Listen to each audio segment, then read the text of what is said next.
మరణం ఇది సృష్టి ధర్మం. భూమి మీద పుట్టిన ప్రతి జీవి ఏదో ఒక రోజు చనిపోవాల్సిందే. కానీ ఆ మరణాన్ని కూడా జయించాలని, వయసు పెరగడం ఆపివేయాలని ఎవరైనా ట్రై చేస్తే, ఏంటి bro science fiction movie story చెప్తున్నావు అనుకుంటున్నారా? కాదు, ఇది రియాలిటీ. ప్రపంచాన్ని శాసించే ఒక పవర్ఫుల్ లీడర్ తన చావును తానే డిక్టేట్ చేయాలంటూ చూస్తున్నాడు. ఆయనే రష్యా అధ్యక్షుడు వ్లాదిమిర్ పుతిన్. ప్రపంచ దేశాలతో యుద్ధాలు, అంతర్గత రాజకీయాలు ఇవేవీ ఆయనకు నిద్ర లేకుండా చేయడం లేదు. ఆయనకు భయం పుట్టిస్తున్న ఒకే ఒక్క శత్రువు వయసు. ఈ శత్రువును ఓడించడానికి ఆయన ఏకంగా $26 బిలియన్, అంటే మన కరెన్సీలో అక్షరాల 2 లక్షల కోట్ల రూపాయలకు పైగా ఖర్చు చేస్తూ ఒక సీక్రెట్ మిషన్ స్టార్ట్ చేశారు. Age is just a number అంటారు, కానీ పుతిన్కి ఏజ్ అనేది ఒక జబ్బు. దానికి క్యూర్ కనిపెట్టాలంటూ ఆయన ఫిక్స్ అయ్యారు. దానికి ప్రూఫ్ 2025 సెప్టెంబర్లో బీజింగ్లో జరిగిన ఒక సంఘటన. ఒక మిలిటరీ పరేడ్ జరుగుతున్నప్పుడు Putin China president Xi Jinping దగ్గరికి వెళ్ళి ఒక మాట అన్నారు. మైక్ ఆన్లో ఉందని తెలియకుండా పుతిన్ అన్న మాట ఏంటో తెలుసా? మనిషి తన శరీరంలోని అవయవాలను మార్చుకుంటూ పోతే ఎప్పటికీ బ్రతకొచ్చు, చావు అనేది ఉండదు కదా అని. అప్పట్లో ఇది ఒక క్యాజువల్ జోక్ అనుకున్నారు. కానీ వాల్ స్ట్రీట్ జర్నల్ బయటపెట్టినటువంటి రిపోర్ట్ చూస్తే పుతిన్ జోక్ చేయడం లేదు, ఆయన గేమ్ స్టార్ట్ చేశాడు అని అర్థమవుతుంది. మనిషి ఏజ్ పెరగకుండా చేయాలని పుతిన్ ఆలోచన. దాని వెనుక secret mission anti aging program గురించి ఈ వీడియోలో డీటెయిల్గా ఇప్పుడు నేను చెప్పబోతున్నాను. లాంగ్ లైఫ్ అంటే లైఫ్ స్పాన్ పెంచుకోవడం కోసం సిలికాన్ వ్యాలీ బిలియనీర్స్ అయినటువంటి Jeff Bezos, Sam Altman, Bryan Johnson వంటి వాళ్ళు రీసెర్చ్లు చేయడం మనం వినే ఉంటాం. కానీ ఒక దేశం అధ్యక్షుడు తన గవర్నమెంట్ ఫండ్స్ను ఉపయోగించి ఇమోర్టాలిటీ కోసం అన్వేషించడం బహుశా ఇదే ఫస్ట్ టైం. ఈ ప్రాజెక్టు పేరు న్యూ హెల్త్ ప్రిజర్వేషన్ టెక్నాలజీస్. సుమారుగా 2 ట్రిలియన్ రూబుల్స్, అంటే $26 బిలియన్ కేటాయించిన ఈ ప్రాజెక్ట్ని 2024లో అధికారికంగా స్టార్ట్ చేశారు. రష్యా ప్రభుత్వం దీన్ని ఒక ప్రధాన జాతీయ శాస్త్రీయ ప్రాధాన్యత, టాప్ నేషనల్ సైంటిఫిక్ ప్రయారిటీగా ప్రకటించింది. ఇంతకీ ఈ ప్రాజెక్టులో ఏం చేస్తున్నారు? టాబ్లెట్స్ మింగేసి యంగ్గా అయిపోతారా? కాదు. వీళ్ళు వాడుతున్నటువంటి టెక్నాలజీస్ చూస్తే మీ మైండ్ బ్లాక్ అవ్వడం గ్యారంటీ.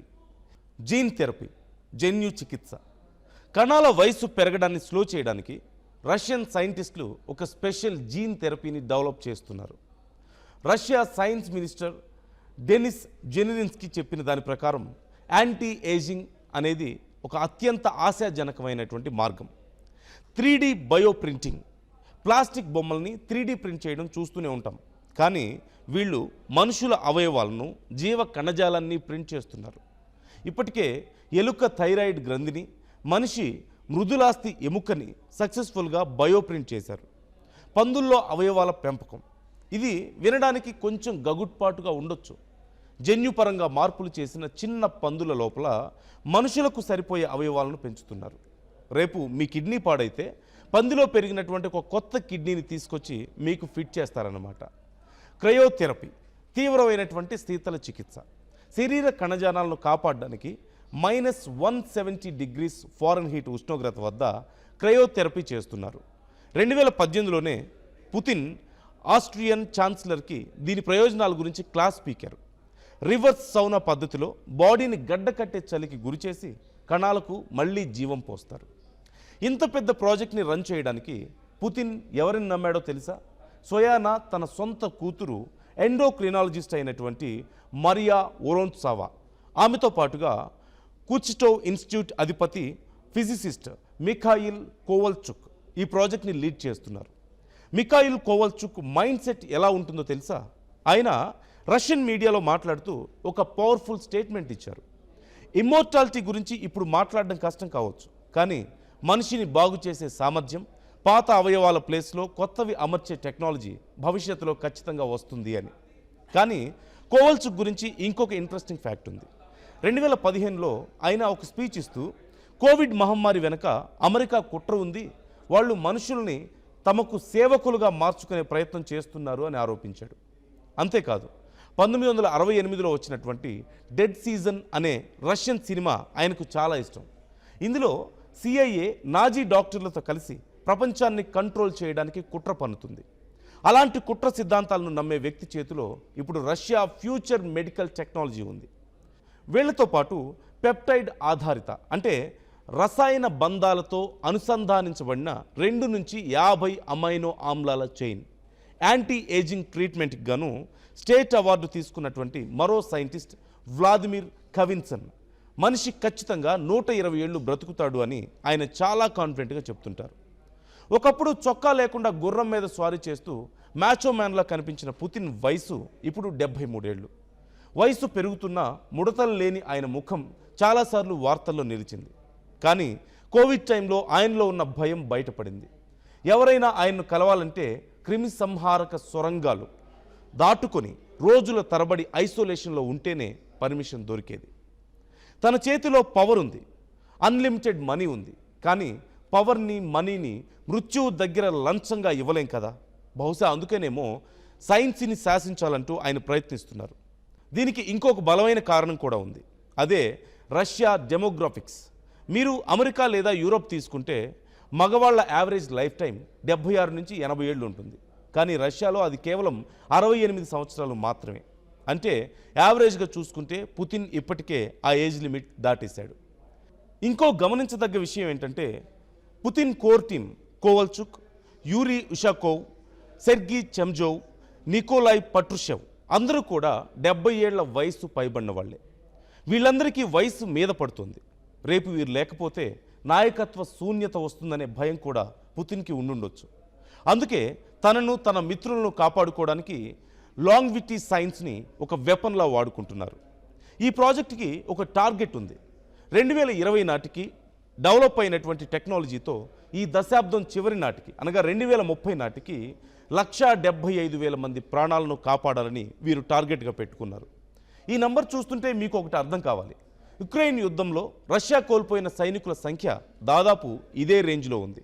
సో రష్యా మరణాల రేటును తగ్గించి జనాభాను బ్యాలెన్స్ చేయాలనేది కూడా పుతిన్ మాస్టర్ ప్లాన్. ఈ దశాబ్దం చివరికల్లా పూర్తి స్థాయిలో హ్యూమన్ ఆర్గాన్ ట్రాన్స్ప్లాంట్ చేయడమే వీరి ఫైనల్ గోల్. కానీ ఇది నిజంగా వర్కౌట్ అవుతుందా?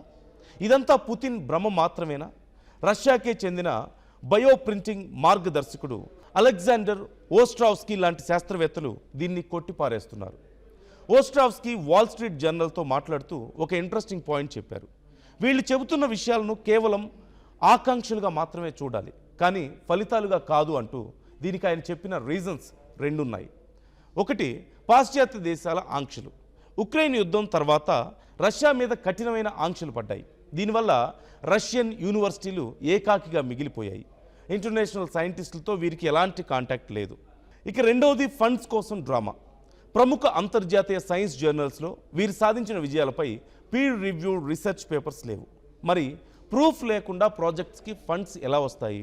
అందుకే ఫండ్స్ కట్ కాకుండా ఉండడం కోసం పుతిన్ ఏం వినాలి అనుకుంటున్నారో వాళ్ళు అదే చెబుతున్నారు అని ఉక్రెయిన్ దాడి తర్వాత రష్యాను విడిచిపెట్టినటువంటి ఓస్ట్రోవ్స్కీ లాంటి వాళ్ళు విమర్శిస్తున్నారు. మరి ఫైనల్గా ఏంటి? పుతిన్ తన ఏజ్ని రివర్స్ చేసి అమరుడు అవుతాడా, లేక ఇదంతా ఒక ఫెయిల్డ్ ప్రాజెక్ట్గా మిగిలిపోతుందా? దీనికి 2 పాసిబుల్ ఫ్యూచర్స్ ఉన్నాయి.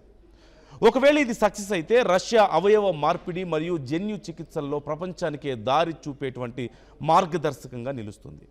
ఇది కేవలం పుతిన్కి మాత్రమే కాదు, మొత్తం రష్యా ప్రజారోగ్యాన్ని మెరుగుపరుస్తుంది. ప్రపంచ శాస్త్రవేత్తల ముందు రష్యా కాలర్ ఎగరేసుకొని నిలబడుతుంది. ఒకవేళ ఫెయిల్ అయితే అంతర్జాతీయంగా వచ్చిన ఏకాంతం, సైంటిస్టుల అత్యుత్సాహం వల్ల నిధులు వృధా అయి ఇదొక మెడికల్ సక్సెస్ కన్నా వయసైపోతున్న ఒక నియంత భయానికి నిదర్శనంగా మిగిలిపోతుంది. కాలంతో పాటు పరిగెత్తాలి కానీ కాలాన్ని ఆపేయాలి అనుకోవడం దేవుడితో ఆడుకోవడమే.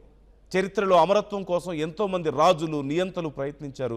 వారిలో పుతిన్ ఒక చరిత్ర సృష్టిస్తారా, లేక చరిత్రలో ఒక పేజీగా మిగిలిపోతారా అనేది కాలమే నిర్ణయిస్తుంది.